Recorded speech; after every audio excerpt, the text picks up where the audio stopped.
Hey guys, in this video I'll show you how to make the best Beam DPS build on every base class. So in total I'm going to show 6 different setups. Beam is still the most practical setup when it comes to DPSing, even though there are other setups that can pull ahead in single target damage. As always, you'll be able to find both parses and logs from multiple veteran trials, done with each of the 6 different skill and variants of the build. The build is also on my website, so if you prefer written guides over YouTube videos, you can read it there instead. The link will be in the description. Let's start off with subclassing, because I wanna first give you a comparison between each skill line. We will always use Arcanist's Herald of the Tome and Dragon Knight's Ardent Flame. Herald of the Tome gives us access to the core ability of this build, Pragmatic Fate Carver. Ardent Flame contains 2 very strong active abilities, which are Flames of Oblivion and Venomous Claw. It contains Molten Whip, which can be backbarred for passive 300 weapon and spell damage, and Standard of Might, which is the strongest ultimate in the game. As for your third skill line, you have 6 choices: Templar's Aedric Spear or Dawn's Wrath, Sorcerer's Stormcalling, Nablet's Assassination, Necromancer's Gravelord, or Warden's Animal Companions. If your base class is Arcanist or Dragon Knight, you can choose any of them. Otherwise, you're locked to a single possible combination, except of Templar, which has 2 possible combinations.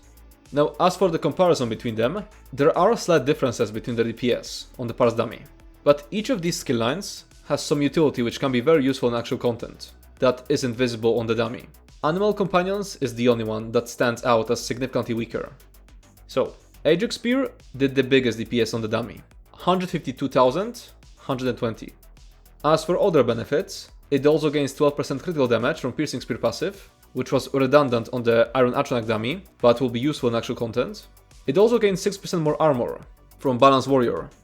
And also, it doesn't have to rely on healers for Minor Berserk, because due to lack of useful Aedric Spear abilities, you can actually fit Camouflage Hunter on your skill setup. Next we have Stormcalling, which parse 150k, 549 DPS. As for other benefits, it has innate Major Resolve from Hurricane, so it doesn't have to rely on tanks for it.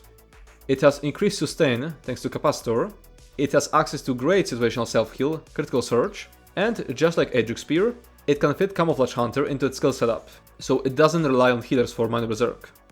Next is Dawn's Wrath, which parse 149k, 807. The additional benefit of Dawn's Wrath is that it starts off slow, and then does a ton of damage and execute, thanks to Radiant Oppression. Because of that, it's extremely good for fights where most of the difficult mechanics happen when the boss is low. For example, it's 100% the best skill line to choose for Sanity's Edge trial, where the mechanics intensify to a crazy degree, below 25% on Yasela, and below 20% on Ansul, and the fights are pretty slow and easy until those points. This skill line also provides minor sorcery to your teammates, with Illuminate passive, which usually is applied by the tank using Erdenheart, but if you run Dawn's Wrath, you're giving your tank the option to drop Erdenheart if they want to. The drawback of this skill line is that you lose your insane cleave when switching from Arcanist Beam to Radiant Oppression. If, let's say for example, you decide to Radiant Oppression a low HP Abomination in Bassay fight, that means you're not cleaving the new incoming Abominations. And if you decide to start beaming Bassay herself, that means you're not cleaving the new incoming Behemoths, which could overwhelm your tank. Next we have Gravelord, which parsed 148k, 606. The additional benefit of this skill line is, once again, a great execute, in the form of Death Knell passive. However, this execute doesn't have the drawback of losing its cleave, because it's just a bonus crit that's applied to all your attacks, so you can continue beaming. It also has insane penetration thanks to the Dismember passive. As you can see on the CMX screenshot, I had 26,000 penetration during a dummy parse, when the cap is 18,000. It means that you can reach, or get close to the penetration cap, even when you have an extremely bad tank, who doesn't provide any buffs. The drawback is that corpses are still an extremely buggy mess, and with Zos reducing the duration of corpses staying on the ground to 5 seconds, it can sometimes be tricky to use them with Beam, which channels for 4.5 seconds, because if your Skeletal Archer produces a corpse, as you begin your beam, you have half a second left to cast the Tainting Siphon, before the corpse is gone. Next we have Assassination, which parsed 148,546 DPS. The additional benefits are 10% critical damage and minor savagery for the entire group from Hemorrhage, strong execute thanks to Killer's Blade, and great sustain trash packs thanks to Executioner. The only drawback is that you lose your cleave when switching to Killer's Blade. And lastly we have Animal Companions, which is way lower than other options, as it parses 143,554 DPS. It has insane sustain thanks to Bull Edge and Flourish, additional critical damage thanks to Advanced Species, which will usually be 10%, but you can also slot Wild Guardian on front bar for a total of 15%. It provides its own major and minor breach with Deep Fissure, which can be a lifesaver when playing with bad tanks. And Deep Fissure is also what makes this skill line extremely good for trash packs, because you can precast it. Moving on to skill setups. I'll first show you a setup made of just Herald and Ardent Flame abilities, and neutral abilities of course. And then I'll show you how to adjust it depending on your third chosen skill line. First we have Cephalorak's Flail, an AoE spammable that generates cracks, heals you if you hit any enemies, and increases the damage enemies take from you by 5%. Next we have Pragmatic Fate Carver, an extremely powerful crack spender that deals full damage in AoE, has massive range of 22 meters, and grants you a big damage shield while you channel it. Fulminating Rune is a decent dot which grants 3 allies a synergy, which deals a lot of damage in AoE. Next we have Quick Cloak, an ability that grants a short burst of movement speed, major evasion buff, which reduces your damage taken from AoE attacks, and deals damage over 30 seconds. The damage it deals can proc your weapon enchantments, which is important, because you can't proc them with melee attacks while beaming. Next we have Camouflage Hunter. This ability will grant you the minor Berserk buff, which increases your damage down by 5% for 5 seconds, after you deal critical damage from enemy's flank, which has a very wide radius. It's a buff which should be provided by your healers, but this skill can fill the gaps in uptime. It will also trigger the Slayer passive, increasing your weapon and spell damage by 3%. The Languid Eye is an ultimate which deals damage in a small AoE over 6 seconds, which can be moved by pressing the ability again, and it's off global cooldown. You should only cast it against moving enemies, or when the battle is about to end. Otherwise, Standard of Might is far superior. The Languid Eye is slotted mainly to benefit from the Splintered Secrets passive, which provides penetration. Venomous Claw is an extremely strong dot, which applies poison stats effect at the beginning, and grants you a Molten Whip stack. Flames of Oblivion is an ability which deals a lot of damage per cast, passively grants you Major Savagery and Prophecy, and grants you a Molten Whip stack. Molten Whip is an ability which isn't meant to be cast, and is instead slotted for its passive effect. At 3 stacks, it will provide you 300 weapon and spell damage, and the stacks will be kept up with Venomous Claw and Flames of Oblivion. Stampede is a gap closer which leaves a ground dot under your target, which will constantly proc your weapon damage enchantment, and increase your direct damage down, thanks to Merciless Charge set. Inspired Scholarship is an ability which deals a lot of damage, and ensures you'll have at least 1 crux when your beam ends. And Standard of Might is an extremely powerful ultimate that deals damage over time, increases all of your damage done, and decreases all of your damage taken. Now I'm gonna show you a few situational skills. Whenever you need to slot situational skills, replace Fulminating Rune, Camouflage Hunter, and Quick Cloak in that order. Resolving Vigor is a self-heal you'll need for some fights. Flawless Dawnbreaker is a replacement for Languid Eye, for when you have enough penetration. Instead of penetration from Splintered Secrets, you'll gain weapon damage from Slayer. Keep in mind that the Languid Eye can still be the better choice in mobile fights, where you won't be able to make good use of Standard Might. Proximity Detonation is an extremely good ability for trash packs, because you can precast it as you're running into them. Elemental Rage is the best ultimate for trash packs. Engulfing Flames or Noxious Breath are a replacement for Venomous Claw in AoE fights. You'll need either of these to maintain Molten Whip stacks. Choose whichever morph is easier to sustain for you, which depends on the rest of your setup. Barb Trap is your source of minor force if you haven't obtained the Velofi Urmage's Amulet Mythic yet. And Elemental Blockade is a replacement for Stampede whenever you're using Destruction Staff instead of a Greatsword on your back bar. Now I'm gonna show you how these setups will change after applying a third skill line to the base setup. This should be your starting point if you're using the Aedric Spear skill line. The only change is that Crescent Sweep replaces the Languid Eye ultimate, because having any Aedric Spear skill slotted is necessary to trigger the Piercing Spear passive. And here's an example how this setup should look for trash packs. Compared to the regular Aedric Spear setup, Proximity Detonation replaces Venomous Claw, Elemental Blockade replaces Stampede, and Elemental Rage replaces Standard of Might. And these 3 skill swaps will continue for pretty much any skill line, as you'll soon see. This is the regular setup for the Dawn's Wrath skill line. Radiant Oppression replaces Camouflage Hunter, Solar Barrage replaces Fulminating Rune, and then Solar Barrage and Inspired Scholarship swap places to get more penetration out of the Splinter Secrets passive. The Trash setup does the exact same changes as the Aedric Spear setup, and it looks like this. Now, this is the regular setup of Stormcalling. The only change is that Hurricane replaces Fulminating Rune. But this skillline also provides situational skills. We have Critical Surge, which becomes your best self-heal option instead of Resolving Vigor in fights that require you to bring a self-heal. Though keep in mind that Resolving Vigor is still the better option in fights where you have no enemies to hit while the damage is happening, and thus can't proc Critical Surge. There is also Ball of Lightning, which is a great mobility tool, which you can use in fights where you have to move around a lot. And here you can see a Stormcalling Trash setup. This is the regular setup of Assassination. Killer's Blade replaces Camouflage Hunter, and Incapacitating Strike replaces the Languid Eye. And as for situational skills, we have Soul Harvest, the other morph of Incapacitating Strike, which deals less damage and doesn't get more powerful when cast with 120 ultimate, but grants you 10 ultimate when landing a killing blow. It's the better option in fights where you can actually get killing blows, so it's usually superior to Incap in dungeons. And here's the Assassination Trash setup. Now, this is the regular setup for Gravelord skill 9. Detonating Siphon replaces Camouflage Hunter, Skeletal Archer replaces Fulminating Rune, and then Skeletal Archer and Inspired Scholarship swap places to get more penetration out of Splinter Secrets passive. And here we can see the Gravelord Trash setup. And lastly, we have the Animal Companions regular setup. Deep Fissure replaces Fulminating Rune, and Bullnetch replaces Camouflage Hunter. We also have a few situational skills here. Blue Betty is something you can use instead of Bullnetch if you're struggling with Magicka sustain, more than with stamina. And Wild Guardian is something you can slot on front bar without using it for the passive 5% critical damage from advanced species, whenever you don't need the penetration from Splinter Secrets, procced by the Languid Eye. And here's an Animal Companions Trash setup. Now as for rotation, I will first show you the rotation of just Ardent Flame and Herald skills, and then show you how it changes after adding each third skill line. I don't use a static rotation, so this is just a list of priorities. Simply recast abilities when they run out, and follow the list of priorities when there are multiple things to refresh.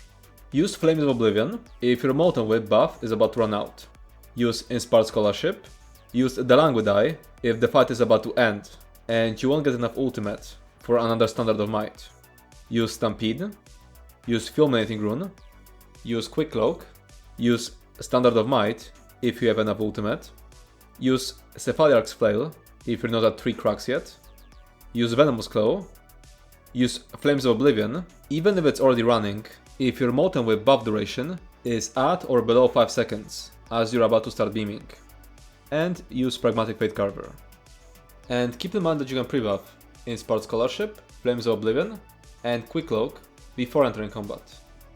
For Aedric Spear, the only change to the Crescent Sweep is the ultimate you should be using, as the fight is about to end.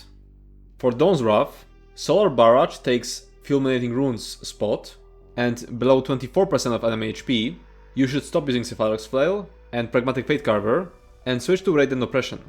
And also, you can pre-buff Solar Barrage. For Stormcalling, Hurricane takes Fulminating Rune's spot, and it can also be pre-buffed. For Assassination, Incapacitating Strike is now the ultimate you should be using when the fight is about to end. And you should stop using Cephaliarch's Flail and Pragmatic Fate Carver below 11% HP and switch to Killer's Blade.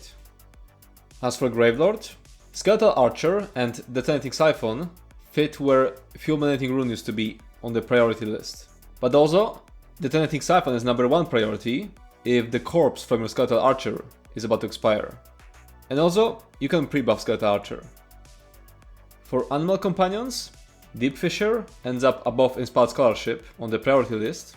Bullnetch takes up Fulminating Rune's spot. And remember that you only have to use it every 30 seconds, not 25. Because the damage increase refreshes for another 5 seconds as the ability ends. And both Deep Fissure and Bullnetch are added to the pre-buff list. Now as for passives. I am now very quickly going through all of the passives you should get on the screen. You can either pause the video or look up this list on the website guide.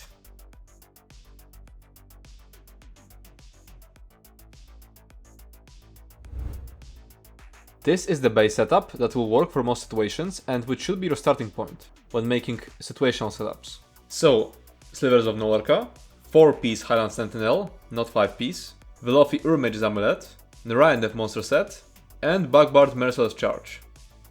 When choosing different situational sets, you can only replace Slivers of Nolarka. Now, this is a list of situational gear. Sultan's Torment is the best set for trash packs, and for bosses that regularly spawn smaller adds. And Ansul's Torment is the best set for AoE boss fights. Now, this is a list of alternative gear, so gear that is easier to obtain and can be used while you work towards the best gear. As for crafted gear, we have Order's Wrath and Tideborn Wildstalker. And as for gear coming from PvP, we have Deadly Strike. And also, you should use Charged instead of Precise Trait on your offhand dagger if you're using the Assassination or Graveyard skill lines, because they already provide critical chance. Now let me show you a bunch of examples of final setups you could end up with. This is the crafted setup, which uses Tideborn Wildstalker, Order's Wrath, and 2-piece Highland Sentinel, and it uses Infernal Staff Backbar instead of a Greatsword. It parses 120k DPS. When using it, you should adjust your skill setup similar to the one shown on the screen. Remember, the order of replacing skills is Fulminating Rune, into Camouflage Hunter, into Quick Cloak. So if you're using a setup which doesn't use either Fulminating Rune or Camouflage Hunter, like for example the Dawn's Wrath setup, the Barb Trap should replace Quick Cloak. So, showing it an example of a setup which uses just 2 skill lines, Herald and Ardent, Barb Trap replaces Camouflage Hunter, because you aren't getting Minor Force from Velofi or Mage's Amulet yet, and Elemental Blockade replaces Stampede, because you don't have Merciless Charge yet, and this way, it's way easier to sustain. This is a setup you should use if you don't have access to any trial gear. Compared to the regular setup, the only thing that changes is that it uses Tideborn Wildstalker instead of Nolarka. It parses 138k DPS. This is the ideal setup for trash packs, which uses Sultan's Torment instead. And this is the ideal setup for AoE boss fights, which uses Ansul's Torment instead, and parses 146.5k DPS. Moving on to champion points. In the blue tree, you'll want to use Master at Arms, which increases direct damage by 6%, Biting Aura, which increases AoE damage by 6%, Wrathful Strikes, which increases your weapon and spell damage by 205, and Fighting Finesse, which increases your critical damage by 8%. Replace Fighting Finesse with Exploiter if your supports are providing enough critical damage for you to reach the 125% cap without Fighting Finesse.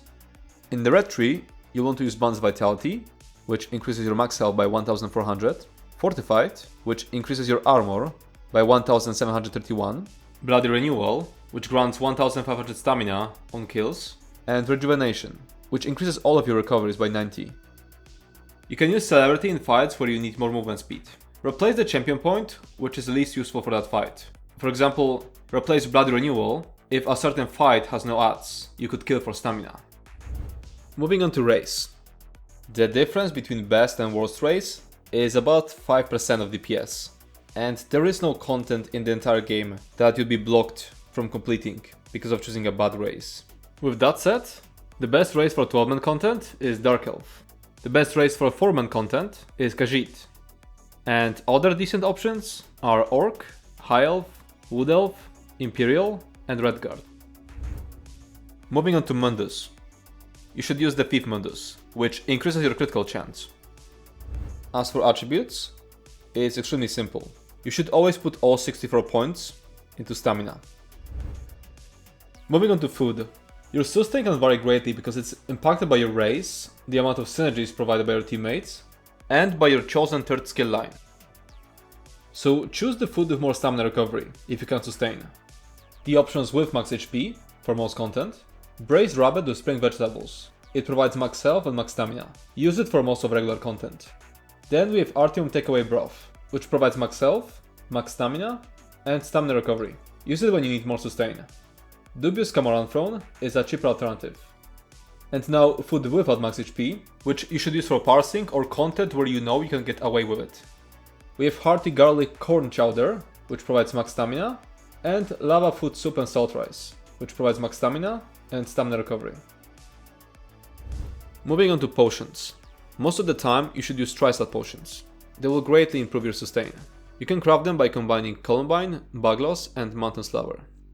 There are better potions, but they're extremely expensive. Heroism potions can provide 100% uptime on minor heroism buff, which generates ultimate, but they're extremely expensive because they're crafted by combining Dragonrium, Dragon's Blood, and Columbine. And that's it for this video. If you have any more questions, you can comment down below, or join our Discord server Wildheart.